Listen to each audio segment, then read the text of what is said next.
How do I know my dream is from God? She was 19, just 19 years old, a peasant girl out in some field in France with dirt under her nails and this fire in her chest that she couldn't explain and definitely couldn't put out. She heard voices. She saw this light. She dreamed of saints. We're talking Michael, Catherine, Margaret. But here's the thing. These weren't some soft, gentle figures you see in stained glass. No. They were armored, they were blazing, and they spoke to her with a kind of clarity that just split her ordinary life wide open, like an axe through dry wood. And what did she do? She obeyed. This teenager walks right into the court of the Dauphin of France and tells him straight up that God sent her to save his kingdom. She didn't ask, she declared it. And then she led armies. She literally turned the tide of a war that had been raging for a century. And then what? She was captured, put on trial for heresy, and at just 19, she was burned alive. And why? All because she would not, even facing death, say that her dreams were lies. So forget the history lesson for a second. Forget about sainthood. The real question, the one that matters right now, is this: how did she know? How does some uneducated, powerless girl get the absolute conviction to stake her life on a dream, to believe it was divine and not just some delusion? She knew because her dreams had fingerprints on them that weren't hers. You know, the psychologist Carl Jung, he spent his entire life on this stuff. He gave it a name, the collective unconscious. Think of it like a deep, shared reservoir of all human experience. And it speaks to us, but not in words. It speaks in a universal language of symbols that just bubble up from the depths and show up in our dreams. And here's what's really wild. Jung wasn't the only one who found this. You've got Joseph Campbell coming at it from a totally different angle, mythology, and he maps the exact same territory. He called it the monomyth, you know, the hero's journey, that universal story you see everywhere. So you have two brilliant minds, two different paths, and they both land on the exact same stunning conclusion. There is a part of your consciousness that is not just yours. Right. And this is where we stop talking about them and start talking about you. Because you have had dreams that stopped you dead in your tracks, dreams that have stuck with you for years, the ones that woke you up crying or filled you with this peace so huge it felt like standing in the sun. Don't pretend you haven't. You know you have. So what do we usually do with dreams like that? We either brush them off, oh, it's just random noise from my brain, or we follow them blindly. And let me tell you, both of those are catastrophic mistakes. Being able to tell a truly significant dream from just psychological static, that is not a spiritual luxury. It is a survival skill. It's the difference between Joan of Arc leading an army and some poor girl lost in a field just talking to herself. All right, let's get into it. The divine fingerprints. What actually makes one of these archetypal dreams different? Okay, so these are the signs to look for. Jung called them archetypes. First, you've got this self. It might show up as some kind of radiant figure, or maybe a divine child. Then there's the wise elder, you know, a glowing man, an ancient woman, someone who is clearly a guide. You also have the herald. This is the messenger with a very specific task or a warning. For Joan, it was 3 armored saints. Can't get much clearer than that. And finally, you see what we call sacred geography. A mountain, a burning bush, still water. These are not random. They are ancient symbols, and they all mean one thing. You are standing at a threshold. Look, let's be absolutely clear. When the divine calls, it doesn't send you a text message. It doesn't shoot you a memo. It sends a burning bush. It sends an angel. It sends a dream that literally brands itself onto your soul. Okay, now it's your turn. I've got 5 questions for you, and I want you to answer them honestly. No cheating. Question 1. Did the dream leave a residue? I mean, a physical feeling, an emotional echo? Does it still live in your body, not just your memory, days or maybe even weeks later? Think about it. Number 2, was the imagery completely unprecedented? And I don't just mean weird. I mean, did you see symbols you've never seen before? Figures that had a presence so overwhelming it felt more real than your actual waking life? Third, did the dream carry a directive? And listen, I'm not talking about some vague feeling like, oh, I should be a better person. I mean a clear, specific instruction. A revelation that told you exactly what to do or what was true. Question 4. Did it produce awe?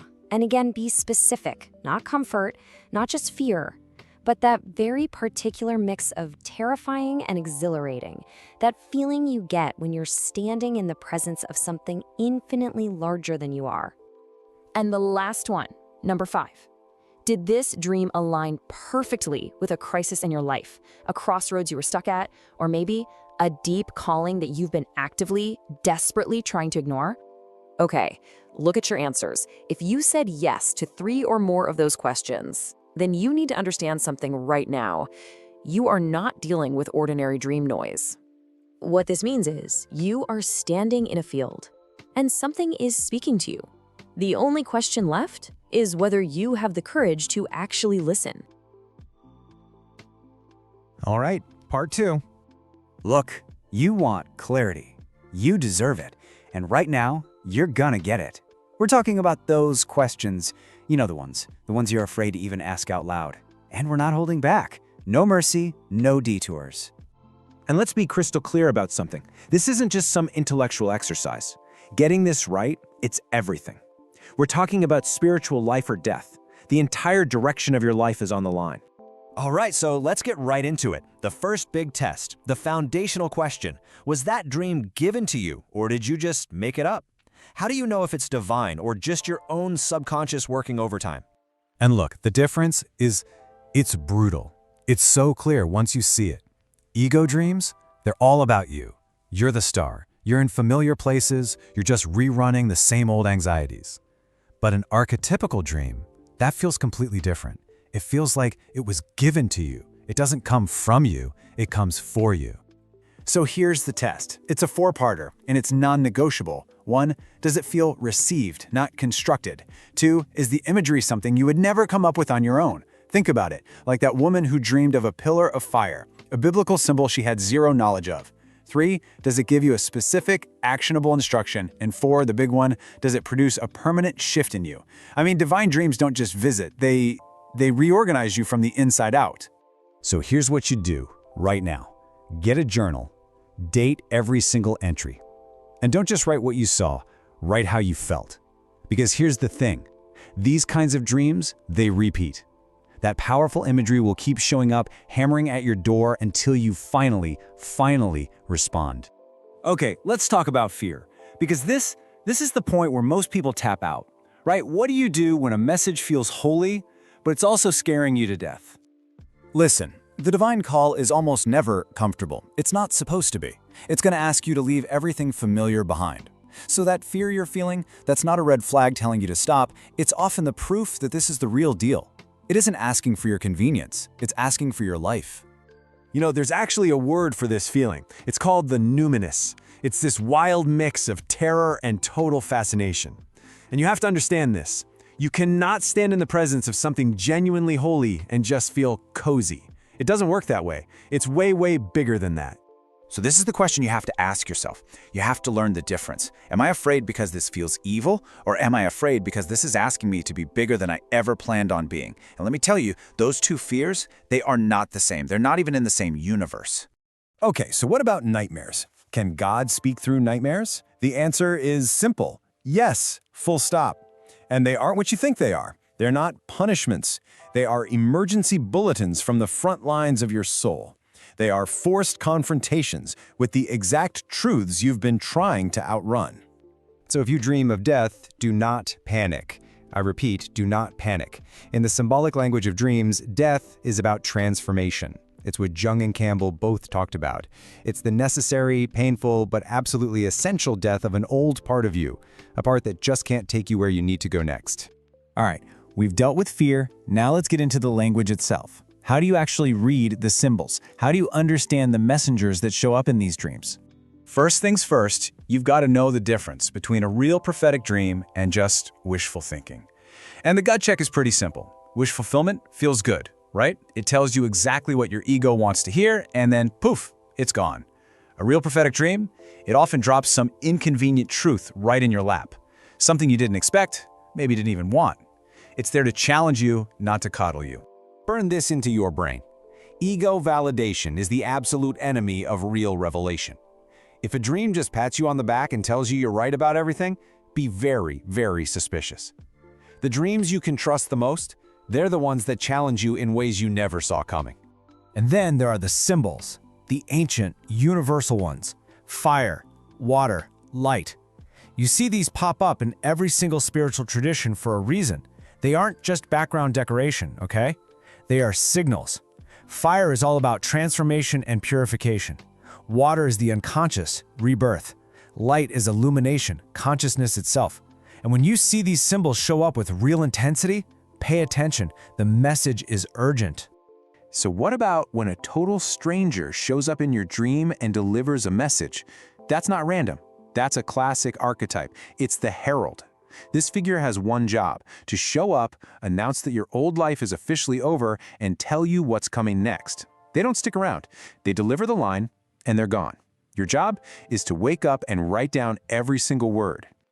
Okay, so you've had the dream. It feels real, the symbols are screaming at you, the message is urgent. Now what? This is the critical part. How do you actually act on this without completely blowing up your life? Well, first off, if the dream is on repeat, that's your clue. Repetition is the universe clearing its throat, trying to get your attention. A recurring dream is not just a rerun. It is a summons that you have not yet answered. And ignoring it won't make it go away. It just makes it get louder. But, and this is a huge but, you have to be smart about this. Not every powerful voice is a helpful one. So you have to test it. Ask yourself these questions. Does it demand that you keep it a secret? Does it ask you to do something that feels morally wrong? Does it want you to just obey without thinking? Does it make you feel puffed up and grandiose instead of humble? These are giant, flashing red flags of spiritual deception. Which brings us to probably the most important practical step you can take. You do not do this alone. You take the dream to a trusted community, to a wise mentor. You bring it into the light. Why? Because the divine is never threatened by a few tough questions. Only deception and lies need to hide in the dark. So here's your protocol for the morning after. Step 1, write it down, every single detail you can remember. Step 2, sit with it. Don't do anything rash. Give it at least 3 days. Step 3, seek counsel. Talk to that wise mentor. Step 4, test it against your values, against your community. And then, and only then, step 5, you take one small step. That's it.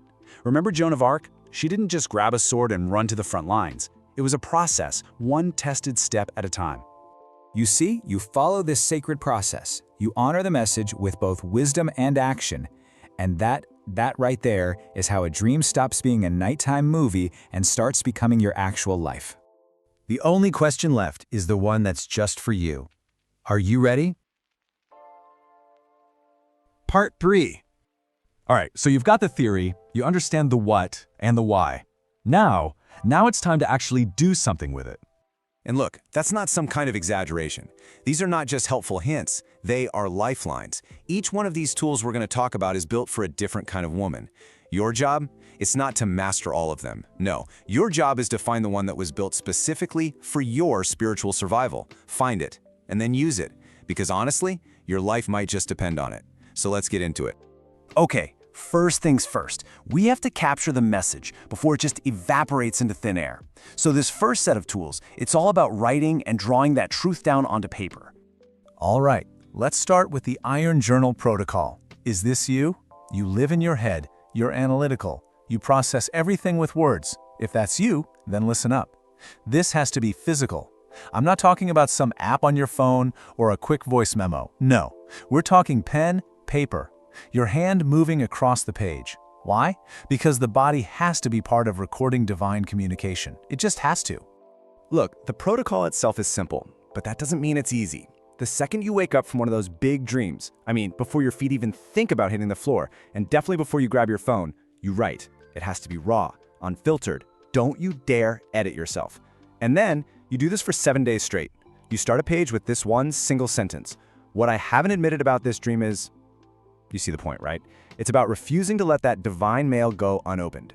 And let me be crystal clear about this. You have to be fast. So fast. Because dreams, they dissolve. They just fade away within minutes of you waking up.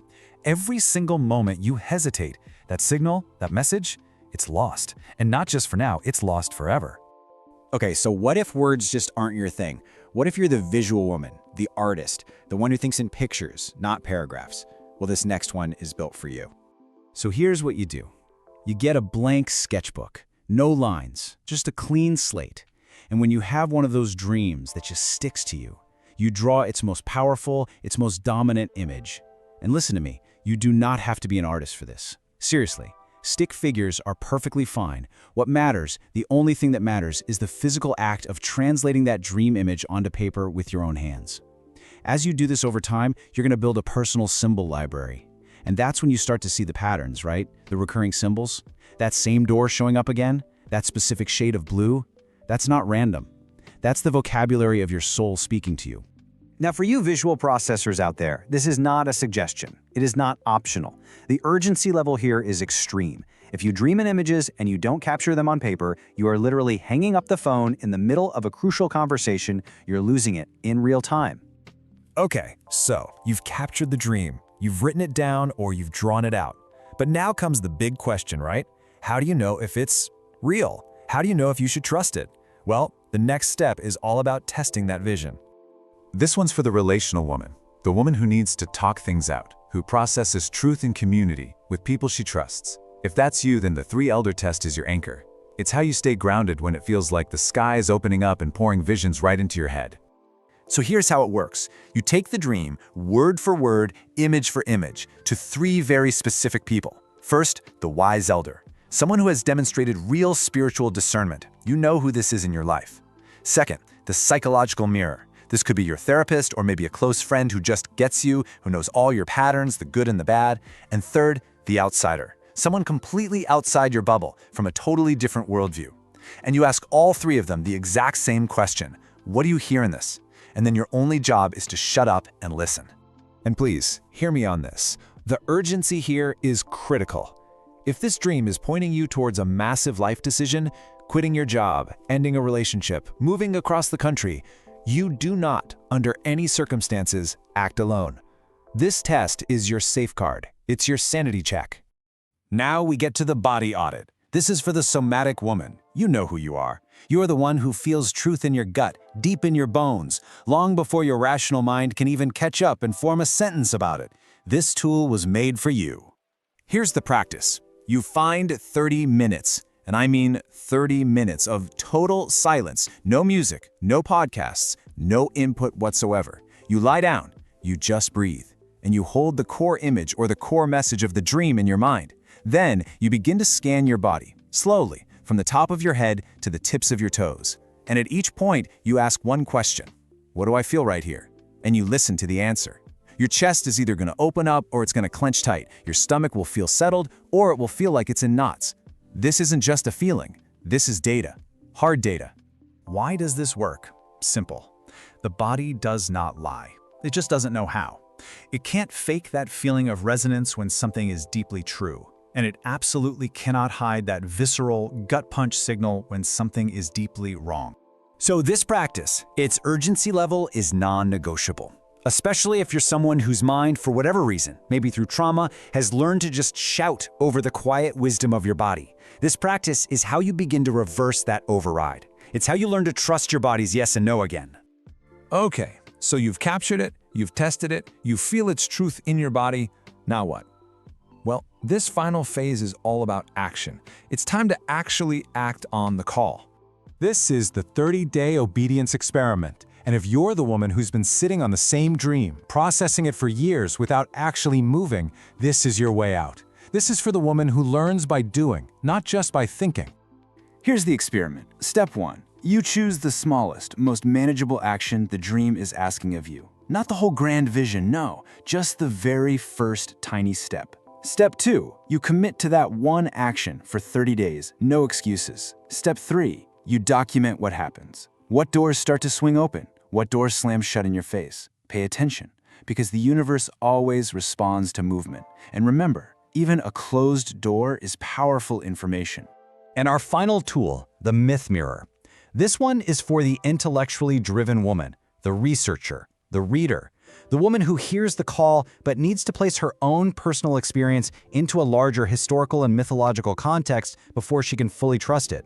Listen, the images in your dreams, they're ancient. They were not invented last Tuesday just for you.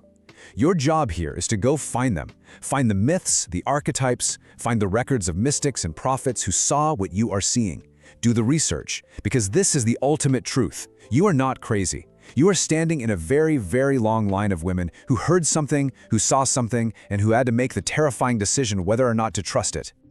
And you know what the history books tell us? Most of the women in that long line who chose to trust the call, they changed everything. And most of the ones who silenced it, well, they spent the rest of their lives wondering, what if? That's it. That's the choice. The tools are right here in front of you. Now it's all up to you. You know, the real question was never, can a call come through a dream? Of course it can. The question has always been and will always be this: will you cultivate enough stillness and summon enough raw courage to tell the difference between the voice that actually made you and all the damn noise of a world that is desperately trying to drown it out? Your life is the only answer to that question. Make it count.